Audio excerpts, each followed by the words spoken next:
Unasoma? Makungu.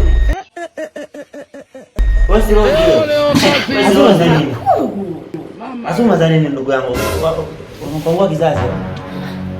Mna mtoto wangu anaumwa anataka asuma. Nataka mdanganya hadi daktari eti mtoto anaumwa anataka. Sema kizazi wamekukwangua. Mimi na bana mwacha mambo yako, mimi nataka dawa ujue. Umeruka umeakanyaga. Kina kizazi. Wewe ndio. Kwa sababu kizazi huna.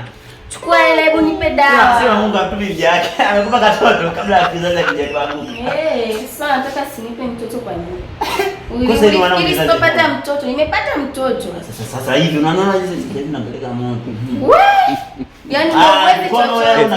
Wewe chochote nipe dawa bana. Azuma. Nipe Azuma. Sikia bwana, siwezi kukuuzia mimi Azuma. Toka. Ndio natoka. Toka. Nisikia mimi Azuma siuzi. Hilo, inaungua hicho. Toka bana. Akina kizazi.